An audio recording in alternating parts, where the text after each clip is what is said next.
والصلاة والسلام على أفضل الخلق محمد المصطفى، والصلاة والسلام على جميع الخلفاء، والصلاة والسلام على سيدات النساء، والصلاة والسلام على آله المجتبى،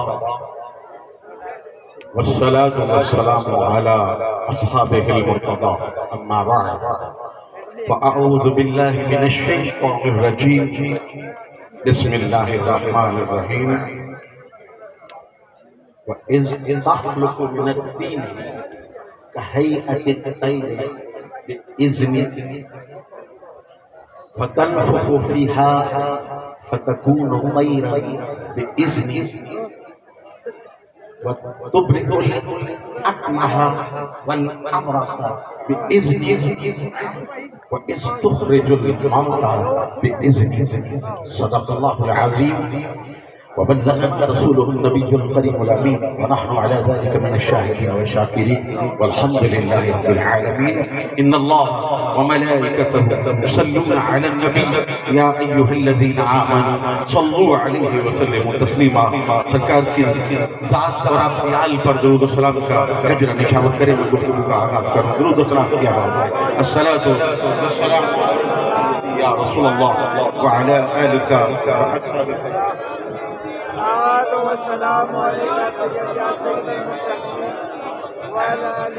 لوگ مشکلوں میں زمانے کی طرف دیکھتے ہیں. لوگ مشکلوں میں زمانے کی طرف دیکھتے ہیں. ہم تو محمد کے گھرانے کی طرف دیکھتے ہیں.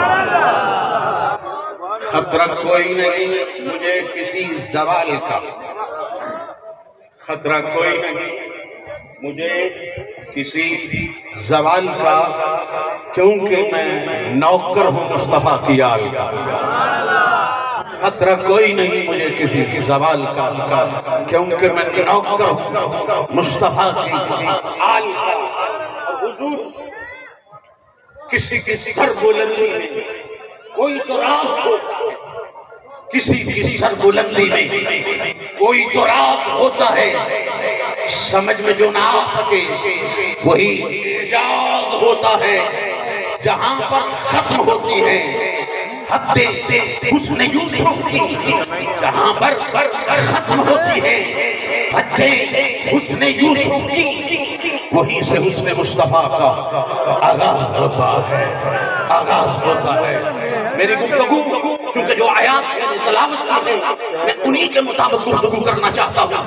حضور سخی کامل محبوب صاحب آپ کے عرس کی بارگاہ میں حاضر ہوا. اب یہ عرس جی بسم اللہ بسم اللہ بسم اللہ بسم اللہ بسم اللہ. حضور چونکہ یہ سلسلہ یوں سمجھے کہ مجھے یہاں تک رب کعبہ کی عزت کی قسم سے کہتا ہوں، آج سے ٹھیک میں 16 دن پہلے سیچرڈے کی رات 11:30 بجے میں یہاں سے گزر رہا تھا. میں ایک میٹنگ تھی سیالکوٹ میں، میٹنگ کر کے گزر رہا تھا. مجھے علم نہیں تھا کہ عرس کب ہوتا، لیکن دل کے اندر نیت تھی کہ اس مرتبہ جب عرس ہوگا. میں نے آپ سے علامہ ناصر صاحب ذکر کیا تھا، میں نے قبلہ شاہ صاحب سے بھی ذکر کیا تھا کہ یار بلائیں یا نہ بلائیں، بغدادی تیرا باپ کہاں جاتا تھا؟ تو غوث اعظم کے آستانے سے اتنا لنگر لے کر آیا ہے، چل وہی لنگر لوٹنا ہے. یہاں قریب ملے سیدہ شریف میں چل کے جا کے وہی لنگر لوٹنے کے لیے حضور آپ کی بارگاہ میں آپ کے آستانے پر. اب گفتگو کا جو فوکس ہے وہ آیت کے مطابق گفتگو کرنا چاہتا ہوں.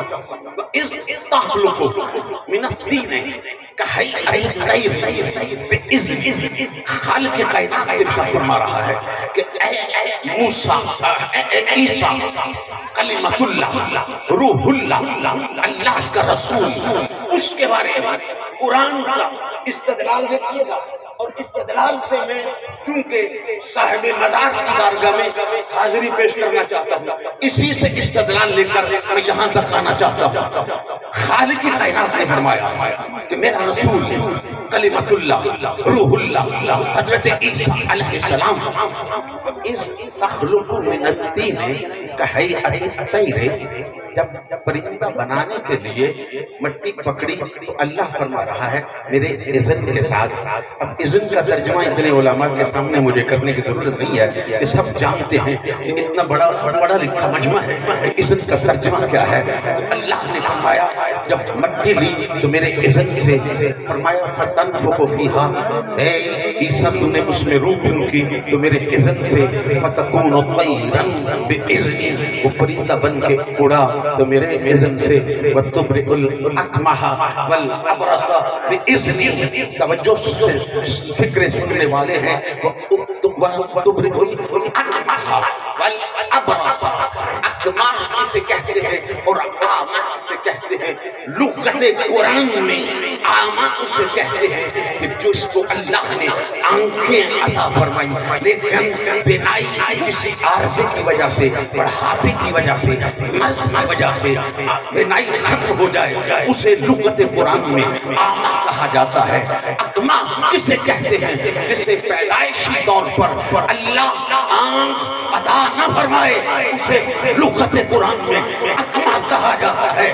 میرے پروردگار نے یہ ثابت کر دیا میرے جمیع انبیاء و رسل بغیر اختیار نہیں آتے ہیں، جن کو آنکھیں میں نے عطا نہیں فرمائی ہیں ان کو میرا رسول میرے اذن کے ساتھ آنکھیں عطا فرمایا۔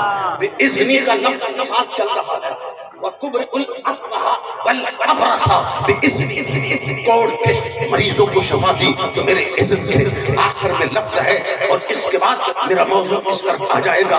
اگلے لفظ ہے وَإِذْ تُخْرِجُ الْمَوْتَى بِإِذْنِی، اور جب تم مردوں کو زندہ کرتے تھے تو اے عیسیٰ میرے اذن کے ساتھ مردوں کو زندہ کیا کرتے تھے۔ میں قربان جاؤں پورے قرآن کی، اب میں اگر ایک ایک آیات کو ملا کر آپ کے سامنے رکھوں موضوع بکھر کر سامنے آ گیا۔ آدم علیہ السلام سے لے کر سیکنڈ لاسٹ ہولی پروفٹ حضرت عیسیٰ کلمۃ اللہ روح اللہ علیہ السلام تک ہر پیغمبر، ہر نبی، ہر رسول قدم قدم پر اللہ کے اذن کا محتاج ہے، اللہ کے اذن کا محتاج ہے۔ لیکن قربان جاؤں میں جس آستانے پر میں خطاب کے لیے حاضر ہوا ہوں، نوکری کے لیے حاضر ہوا ہوں، عرس کی تقریب میں آیا ہوں، ان کے جد اعلیٰ کو اللہ نے یہ کمال عطا فرمایا ہے۔ خالق کائنات فرماتا ہے یا ایھا النبی انا ارسلناک شاہدا ومبشرا ونذیرا وداعیا الی اللہ باذنہ، میں اذن تک لے کر آیا باذنہ وسراجا منیرا۔ آدم علیہ السلام سے لے کر عیسیٰ علیہ السلام تک ہر پیغمبر، ہر رسول، ہر نبی قدم قدم پر اللہ کے اذن کا محتاج ہے۔ لیکن اس گھرانے کے جد اعلیٰ آمنہ کے لال صلی اللہ علیہ وسلم کی باری آتی ہے تو پروردگار فرماتا ہے وَدَاعِيًا إِلَى اللَّهِ بِإِذْنِهِ وَسِرَاجًا مُنِيرًا۔ ابو سارے میرے اذن کے محتاج ہیں، میں نے تجھے سراپا اذن بنا کر بھیجا ہے، میں نے سراپا اذن بنا کر بھیجا ہے۔ اب زمانہ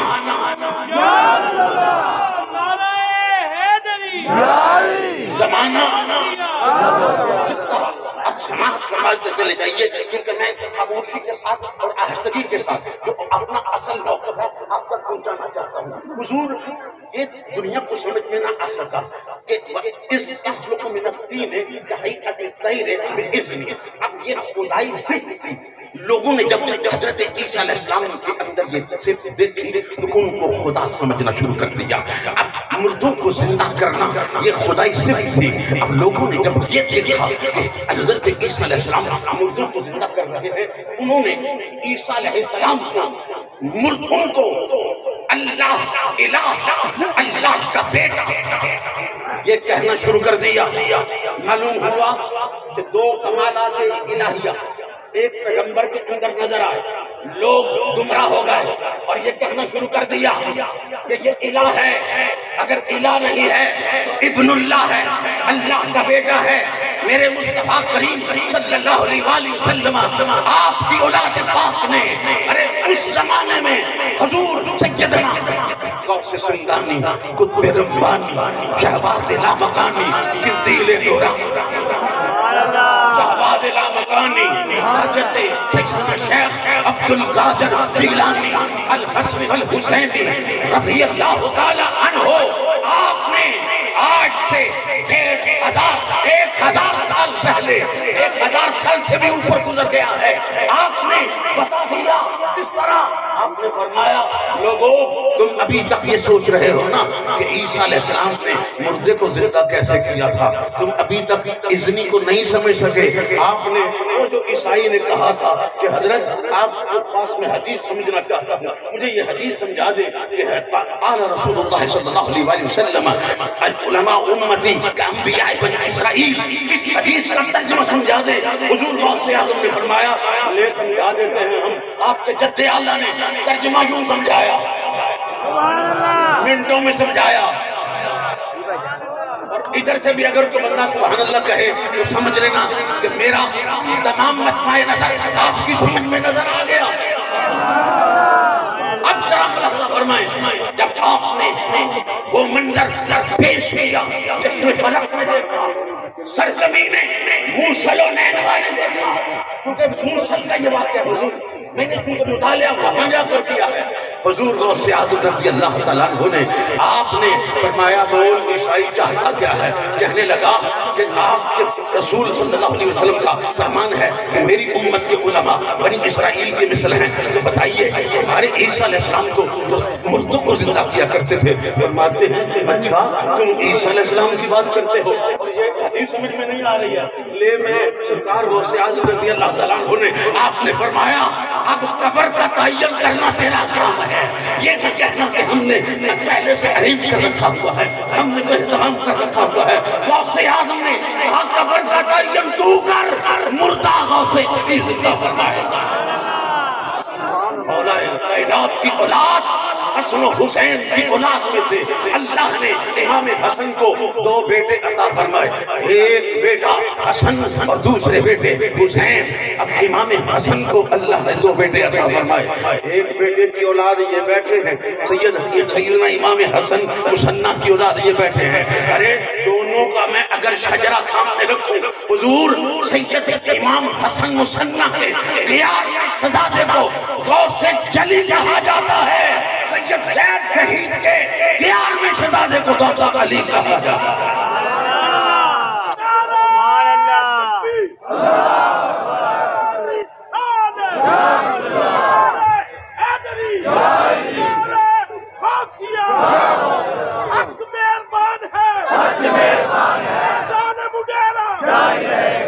سمجھ نہیں آئی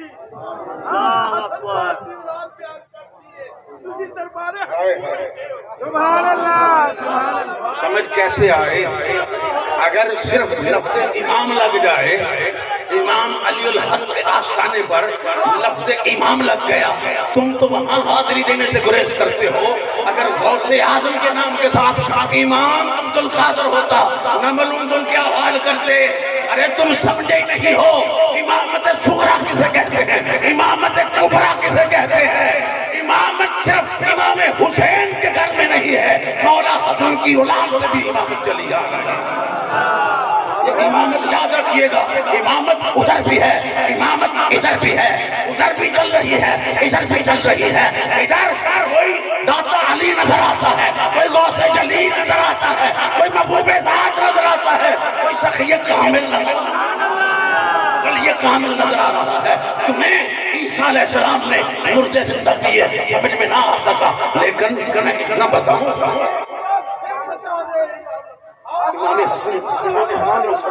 امام حسن مسنہ علیہ السلام کی آپ کی اولاد پاک کے میں آپ کو بتا رہا تھا کہ آپ کی اولاد پاک کا 11واں شہزادہ اسے غوث جلی کہا جاتا ہے اور امام حسن کی دوسرے شہزادے امام سید زید شہید رضی اللہ تعالیٰ عنہ کے ان کی نسل پاک میں سے 11ویں شہزادے کو داتا علی کہا جاتا ہے ایک کو غوث جلی کہا جاتا ہے، دوسرے کو داتا علی کہا جاتا ہے۔ کدھر کدھر جاؤ گے جان چھڑا کے تو دکھاؤ، لاہور میں جاؤ گے اولاد علی کا سامنا ہوگا، سیالکوٹ میں آؤ گے اولاد علی سے بالا پڑے گا، علی پور میں جاؤ گے اولاد علی کا سامنا ہوگا، گولڈا میں جاؤ گے مہر علی کا سامنا ہوگا، علی سے دامن نہیں بچا سکتے۔ آؤں جی آگے، آؤں آگے۔ یہ چیز ممکن ہے، دنیا کو سمجھ میں نہ آتی، لیکن اسی آستانے پر میری ولادت سے 2 سال قبل، میری ولادت سے 2 سال قبل اسی آستانے پر ایک فیملی آئی۔ اس فیملی نے آ کر کہا کہ حضور ہمارے گھر میں ہماری خاتون کو جنات کے دورے پڑتے ہیں۔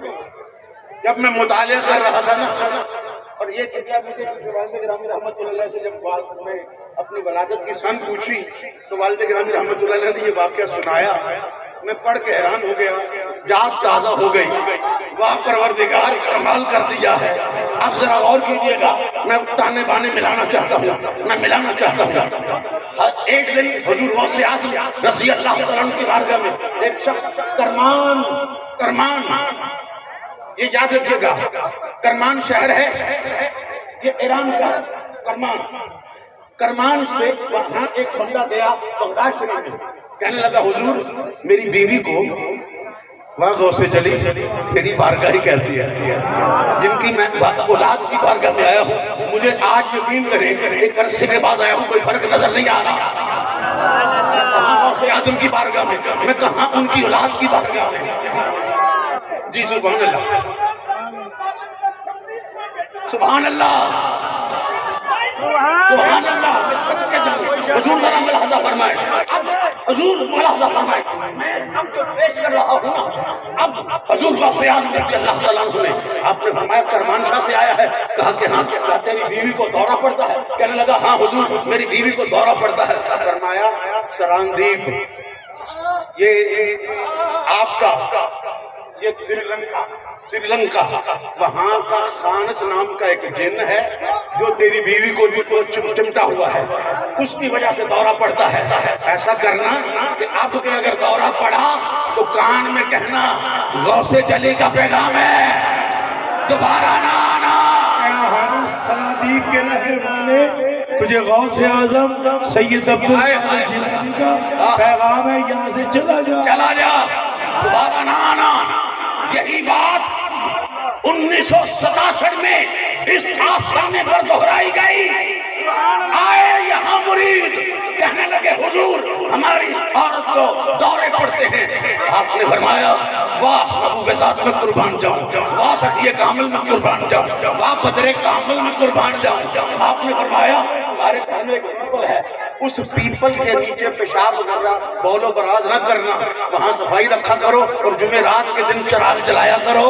میں صدقے جاؤں قربان جاؤں، نہ کوئی تعویذ دیا ہے نہ دم کیا ہے۔ اب جب جانے لگے ان میں ایک بندہ نبینا تھا، نبینا تھا۔ آپ نے فرمایا انہوں نے دعا کروا لی ہے، آپ تو دعا کرواتے۔ کہنے لگا حضور میں تو پھر نبینا ہوں، مجھے آنکھیں عطا فرما دے۔ دنیا اس وقت نہ سمجھ سکی، لیکن اس زمانے میں مردہ کیسے زندہ کیا جاتا ہے، غوث جلی نے مردہ زندہ کر کے دکھا دیا۔ انہیں کی اولاد نے آنکھیں کیسے عطا کی جاتی ہیں، آنکھیں عطا فرما کے بتا دیا کہ اس طرح عیسیٰ علیہ السلام ارے مادرزاد اندھوں کو آنکھیں عطا کیا کرتے تھے۔ اگر وہ دیا کرتے ہیں تو اولاد علی بھی کسی سے کم نہیں ہے، مصطفیٰ کی اولاد بھی کسی سے کم نہیں ہے۔ اور یارو یہ صرف یہاں تک کی بات نہیں ہے، مردہ بھی زندہ ہوا۔ وہ بچہ جو آتے ہوئے پمپی میں گر کر سر پر چوٹ لگنے کی وجہ سے مر گیا، اسی آستانے پر لوگ آ گئے، کہنے لگے کہ ہم آئے دور سے سرکار بچہ زندہ لے کر آئے تھے، مردہ لے کر نہیں جانا ہے۔ اب سمجھ میں آ رہا ہے کہ عیسیٰ کسے کہتے ہیں؟ نہیں سمجھ میں آ رہا ہے نا۔ کتاب سخیہ کامل پڑھ رہے ہیں، سبحان اللہ، پڑھ دے سبحان اللہ، سبحان اللہ۔ اب سمجھ میں اگر آئے تو فکرہ سن کر مجھے سبحان اللہ سے داد دے دینا، میں سمجھوں گا ارے امداد تو مجھے بغداد سے آ رہی ہے، امداد تو بغداد سے آ رہی ہے۔ اب ذرا غور کرنا، وہ بچہ جو مر گیا تو سب کہنے لگے مرید حضور ایسا نہیں ہو سکتا، ہم زندہ لے کر آئے تھے، گرمی کا موسم ہوتا ہے سارے کو چلانا، اور اس کے موقع پر پمپی میں نہاتے ہوئے گر گیا، مر گیا، ہم نے لاج لے کر نہیں جانے، ہم نے زندہ لے کر جانا ہے، تو آپ نے زندہ فرما دیا، آپ نے اس آستانے سے مردہ نہیں جانے دیا۔ ایک آخری بات کر دے حضور، چونکہ وقت کے مطابق، چونکہ میری عادت نہیں ہے کہ سما خراش کروں، لیکن وقت کے مطابق جو آپ نے وقت دیا ہے اس کے چونکہ اندر مولانا کا بھی خطاب ہے، میں چاہتا ہوں کہ ایک بات سنا کر آپ سے داد تحسین لے کر میں مائک چھوڑوں اور مائک آگے حوالے کیا جائے۔ علامہ ناصر صاحب جی قبلہ صاحب، یہ جو میں بات سنانے جا رہا ہوں، سرکار حضور غوث پاک رضی اللہ تعالیٰ عنہ کے درد کا نمک کھایا ہے۔ حضور میں نے نمک حرامی نہیں کی، میں نے مسئلہ کوئی بھی ہو نمک حرامی نہیں کی ہے، یا آل کے در کا نمک نہ کھاؤ، اور اگر کھایا ہے تو پھر نمک حلال بنو، نمک حرام نہ بنو، نمک حلال بنو۔ ہم حلالی ہیں، حلالی اس لیے آل رسول کا ذکر کرتے ہیں، اصحاب رسول کا ذکر کرتے ہیں، ہم اولاد رسول صلی اللہ علیہ وسلم کا ذکر کرتے ہیں۔ اب ذرا ملاحظہ فرمائیے، کیونکہ جو بات میں آخر میں جو سنانا چاہ رہا تھا میں وہ پہلے ہی سمیٹ دیتا ہوں، اور میں وقت کو سامنے رکھتے ہوئے حضور میں آپ سے اجازت لینے کے لیے یہ بات صرف سنانا چاہ رہا ہوں۔ مولا کائنات اسد اللہ الغالب علی ابن ابی طالب کرم اللہ وجہہ الکریم، سرکار مجھے بہت کچھ عنایت فرما رہے ہیں۔ میرے پاس یہ موبائل ہے، اگر موبائل میں یہ کسی کو دوں تو اس کے اوپر پاسورڈ لگا ہوا ہے، تو یقیناً علامہ ناصر رضی صاحب کہیں گے ٹھیک ہے بغدادی صاحب اگر موبائل دیا ہے تو اس کا پاسورڈ بھی دے دیں۔ میرے آقا کریم صلی اللہ علیہ وآلہ وسلم نے فرمایا القرآن مع علی و علی مع القرآن۔ سمجھ میں آیا ہو تو سبحان اللہ کی آواز آئے۔ چونکہ یاد رکھیے گا مردوں سے بات نہیں کرتا، منافق ہماری محفل میں آ نہیں سکتا۔ اب بھی سبحان اللہ کی آواز نہیں آ رہی ہے، کیونکہ میں پہلے کہہ رہا ہوں مردوں سے بات نہیں کرتا، منافق ہماری محفل میں آ نہیں سکتا۔ اب سنیے خالق کائنات قرآن میں ارشاد فرماتا ہے ان اللہ وملائکتہ یصلون علی النبی یا ایھا الذین آمنوا صلوا علیہ وسلموا تسلیما۔ اللہ جل شانہ نے 570 سال پہلے میرے آقا کی ولادت کی 570 سال پہلے حضرت عیسیٰ علیہ السلام نے بشارت دی تھی۔ آپ نے فرمایا تھا مبشرم برسول یأتی من بعد اسمہ احمد، میرے بعد وہ رسول آ رہا ہے جس کا نام نامی اسم گرامی احمد ہے صلی اللہ علیہ وآلہ وسلم، اور میں ان کے نالین کے تسمے باندھنے کے قابل نہیں۔ آگے چلائیں گے تو میں لے کر چلوں گا۔ اب قرآن پاک کی اس آیت علماء کو مخاطب ہوں اور سب جتنے بھی اہل علم بیٹھے ہو نقطے کو سمجھو۔ پروردگار تو یہ فرما دیتا ان اللہ وملائکتہ یصلون علی احمد، نہیں فرمایا۔ اچھا پروردگار راز کیا ہے اس میں؟ کوئی نہ کوئی راز تو ہوگا نا۔ اب پروردگار نے نہ احمد کہا، اب میرے آقا کریم صلی اللہ علیہ وسلم کی ولادت ہوئی، ٹھیک 570 سال کے بعد ولادت ہوئی، نام رکھا گیا محمد صلی اللہ علیہ وآلہ وسلم۔ یاد رکھیے گا سلسلہ نقشبندیہ، قادریہ، سہروردیہ، مجددیہ، تمام سلاسل 4 سلاسل کے اندر میرے آقا کریم صلی اللہ علیہ وآلہ وسلم کا نام نامی اسم گرامی براہ راست لینا بے ادبی ہے، اور یہ ہمیں شرعاً اجازت نہیں، لیکن صرف میں بات سنانے کے لیے نام لے رہا ہوں۔ کیوں کہ صرف موقف آپ تک پہنچانا ہے۔ میرے آقا کریم صلی اللہ علیہ وسلم پر درود و سلام کی جو آیت نازل ہوئی، نہ احمد کہا نہ محمد کہا صلی اللہ علیہ وسلم، ٹھیک 40 سال کے بعد اعلان نبوت ہوتا ہے، یا ایھا الرسول پروردگار بھی کہتا ہے، تو پھر پروردگار عالم تو یہ فرما دیتا ان اللہ و ملائکتہ یصلون علی رسول، یہ بھی نہیں فرمایا۔ اور ٹھیک 11 سے 11.25 سال بعد معراج ہوتی ہے، اور معراج کی شب پروردگار عالم ارشاد فرماتا ہے سبحان الذی اسری بعبدہ لیلا من المسجد الحرام، یہاں عبد فرمایا ہے تو خالق کائنات یہ فرما دیتا ان اللہ و ملائکتہ یصلون علی عبد، نہیں فرمایا، نہ احمد فرمایا، نہ محمد فرمایا صلی اللہ علیہ وآلہ وسلم، نہ رسول فرمایا، نہ عبد فرمایا۔ 4 نام قرآن سے لے کر آپ کے سامنے رکھ رہا ہوں۔ پروردگار راز کیا ہے؟ تو نے نبی ہی کیوں فرمایا ہے؟ تو سوال کا جواب وہی دینے لگا۔ اگر قرآن دیا ہے تو قرآن کا پاسورڈ کیا مولا کائنات کو میرے مصطفیٰ نے نہیں عطا فرمایا؟ القرآن مع علی و علی مع القرآن، یہ گھرانہ سراپا قرآن ہے۔ قرآن خط و خال دیکھنا ہو تو آل رسول کو اٹھتے بیٹھتے دیکھ لیا کرو، آل رسول کو چلتے پھرتے دیکھ لیا کرو، قرآن خط و خال نظر آئیں گے۔ اب ملاحظہ فرمائیں، یہ راز کھولنے لگا ہوں۔ ایک صحابی آتا ہے، آ کر عرض کرتا ہے فداک ابی و امی یا رسول اللہ صلی اللہ علیہ وآلہ وسلم متى وجبت لک النبوہ، کب سے نبی ہیں؟ جواب آتا ہے کنتم نبیا و آدم بین الماء والطین۔ دوسرا صحابی آتا ہے، ایک ہی مجلس کی بات نہیں ہے، یوم من الایام ایک اور صحابی آتا ہے، آگے سوال وہی کرتا ہے متى وجبت لک النبوہ یا رسول اللہ صلی اللہ علیہ وآلہ وسلم، کب سے نبی ہیں؟ جواب بدل دیا جاتا ہے، مصطفیٰ فرماتے ہیں کنتو نبیوں و آدم بین الروح والجسد۔ مجھ سے ایک شخص نے سوال کیا، بغدادی صاحب سوال ایک ہے جواب 2 کیوں ہیں؟ میں نے کہا بھی آئے 2 تھے، اگر 20,000 صحابہ بھی یہی سوال کرتے مصطفیٰ 20,000 کو الگ الگ جواب دیتے چلے جاتے۔ ان کے علم کے شہر کا دروازہ مولا کائنات ہے، اور علم کا شہر رسول کائنات صلی اللہ علیہ وسلم ہے۔ ارے کیا سمجھ رکھا ہے؟ اب میرے آقا کریم صلی اللہ علیہ وسلم نے اس جب راز کو پردہ اٹھایا نا، اب راز سے پردہ اٹھنے لگا ہے۔ اب ملاحظہ فرمائیے، پروردگار نے جب یہ راز کھلوا دیا، صحابہ نے پوچھا کب سے نبی ہیں؟ تو خالق کائنات کے پیارے محبوب نے فرمایا کنتو نبیوں و آدم بین الماء والطین، میں اس وقت بھی نبی تھا جب آدم علیہ السلام پانی اور مٹی کے درمیان تھے، میں اس وقت بھی نبی تھا جب آدم علیہ السلام روح اور جسم کے درمیان تھے۔ معلوم ہوا روحیں مصطفیٰ کے سامنے بنائی گئی ہیں۔ ابو البشر، ارے بشر کا راز ہونے والوں، بشر میرے مصطفیٰ کے سامنے بنایا گیا ہے۔